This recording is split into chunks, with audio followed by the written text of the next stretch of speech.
You know, it's not every day that you see a cemetery right next to a highway, let alone one that's slowly withering and disappearing. What's up, you guys?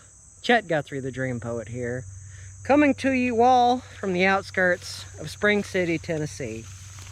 Now, there is a fun tidbit of information about Spring City, and that is where my great-grandparents lived. My pop, George Smith, and my great-grandmother, Dottie Smith. But we're really not here to talk about my family, but rather a very tragic event that happened here in this community back in 1929. Much like today, it started off very warm, very cool. The day was March 22nd, 1929. And I feel this story we're about to talk about today fits pretty well with these monuments to the dead that are slowly withering out here. And it does look like this cemetery has a name, by the way. It looks like it's Bands Valley Baptist Church, 1806 to 1940. So that might explain why some of these headstones back here are just rocks. Just a little over a mile down the road here in Spring City, the death of 7 Boy Scouts took place and their scoutmaster. As I was saying, similar weather. They didn't expect it. So we're gonna get on down the road, we're gonna head to the monument, and we're gonna talk about this sad, tragic tale.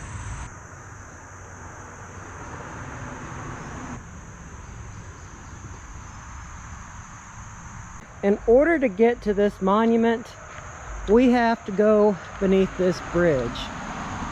And just beyond this bridge, there is a monument dedicated to the 7 scouts and their scoutmaster, who passed away suddenly in a flash flood that happened right along here on White's Creek, which is this creek right here. Now, the focal character in this story, the scoutmaster, his name was James Tarwater Wright. And actually his namesake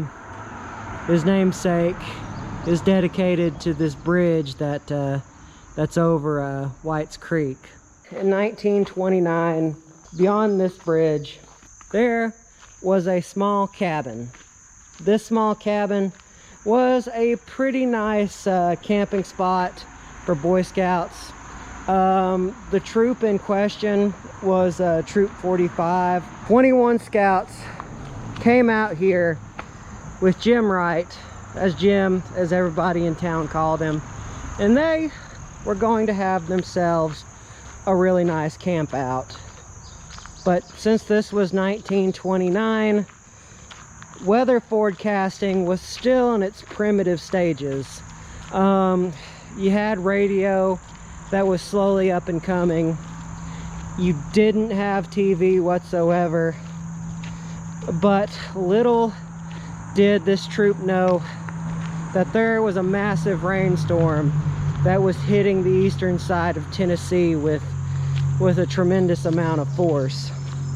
Actually, as these boys and these 2 men were getting ready for their camp, about part of Alabama and Tennessee had already been covered under about 20 feet of water. And actually, there had already been a few casualties in Kentucky. And in this area in question, there was already a lot of rain. It was kind of sporadic, back and forth, kind of like what we have today, similar weather. But the boys figured, you know, we're gonna still have our fun. We can't really do anything outside, so we're just going to camp in, and that's what we're gonna do. As one survivor named Lloyd McLuhan later stated how that night went, is they all had a hearty meal They were all wrestling. They were all playing games. Two of the boys had already left for the night along with the cook, but they would be returning that next day to get in on the festivities. But as Lloyd McLuhan stated in later reports, they wrestled each other, and James Wright, he ended the night by telling a ghost story. By the way, this is the monument. It stands about 18 feet tall. I mean, really about the only thing you can really see from it is the highway. But this is actually where the bungalow once stood. But here at this spot where this giant cross, this giant memorial stands right next to White Creek, the boys had fallen asleep. And at around 4 a.m. in the morning, Scout Willard Staples wakes up and he finds that his sleeping bag is completely covered in water. White's Creek had already risen about 8 feet right to the edge of the cabin. Having seen this, all the boys waking up to a lot of rain in the cabin, Dick Gilbreth, who was also the cook, the second scoutmaster, he woke them up. He and James Wright told them, "Get your sleeping bag, we're getting out of here, out of this cabin." But as they reach the front door, they open it, and the entire bungalow cabin is surrounded by water. You see, White's Creek, which is that creek right here, normally it's about 70 feet across like it is now. But that night, 1929, the water had swelled to an enormous 600 feet in diameter. If that gives you any clue or any inclination, that is probably over the top of that monument, probably about halfway, and going a little bit further into the woods. So James Wright, the man being who he is, he and Dick Gilbreth, they will tell the children, let's get on the top of the cabin. So by one record from one of the scouts, they climbed on like one of the windows. It had kind of like, it was kind of barred, kind of like a wrought iron fence kind of deal. They used it as a ladder, and from there they waited for help. Actually, there was an original bridge. I think it's in place of this new one right here. But two of the boys around 6 a.m. in the morning, they were issuing Morse code to 3 of the men that were already standing on the bridge. I believe it was the train trestle. They were signaling SOS, SOS with their flashlight. And sadly, the men from town, they could not understand what Morse code was. So they were kind of lost in that regard. But even if they had, it was too late. Around 6 a.m. in the morning, the nearby bridge, which I think is in, like I said, in place of this one right here, it finally buckles, it falls through, and it rams itself right into the bungalow cabin that these boys are staying right on top of. Now the cabin, it breaks into 3 different parts, sending all 22 boys, I should say 21 boys, down the river.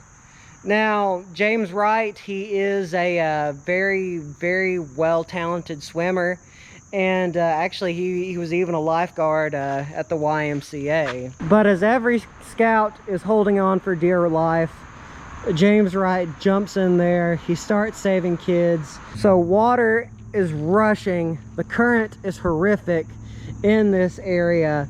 At this point, the water does not stop rising until 9 o'clock in the morning. I mean, James Wright, he manages to get onto the on the nearby shoreline, but he sees that one of the boys has kind of gotten himself stuck. He broke his arm. Initially, he gets on the river. He had 2 of the boys with him in his arms, but he loses them. One of them falls downstream. the same goes for the other one. They're holding on to the house. Well, James Wright, he jumps in and he makes the ultimate sacrifice. You see, this story is close to 100 years old now, and his body has still never been recovered from White's Creek. And this is 2022, so that's, nobody knows where his body wound up at. At 2 p.m. in the afternoon, there is a search boat that finally comes out to this part of the river. Now, the water by this time has stopped rising. It stopped rising in one report at about 10 o'clock in the afternoon or late morning. They created a makeshift hospital for the boys. They brought everyone that they could find in, and out of the 21, 22, 7 of them passed away. Now, this did cause a national tragedy because it was the Boy Scouts. They actually sent down, well, one of the bigwigs from the BSA of the time to basically investigate what exactly happened. And while they couldn't find anything, the final report was that James Wright gave his life paying the ultimate sacrifice in the name of God, country, the Scouts, and he was awarded the highest honor, or one of the highest honors, I should say, within the Boy Scouts of America. Now, they did continually have reunions after all this happened, but to this day, this is the monument that stands where the bungalow cabin used to stand. Erected is a 5-foot cross, a Latin cross, with the Boy Scouts of America logo etched into it. And it says, "In memoriam of James Tarwater Wright, Scoutmaster, 7 boys who passed away, Rockwood, Tennessee Boy Scouts of America, and the heroes in death of the flood at this point, March 23rd, 1929. Then comforted they each his brother, and were not afraid. Erected by the Society of Colonial Wars." So, let us take a vow of silence real quick and just remember the 7 boys and a Scoutmaster who gave his life at this spot.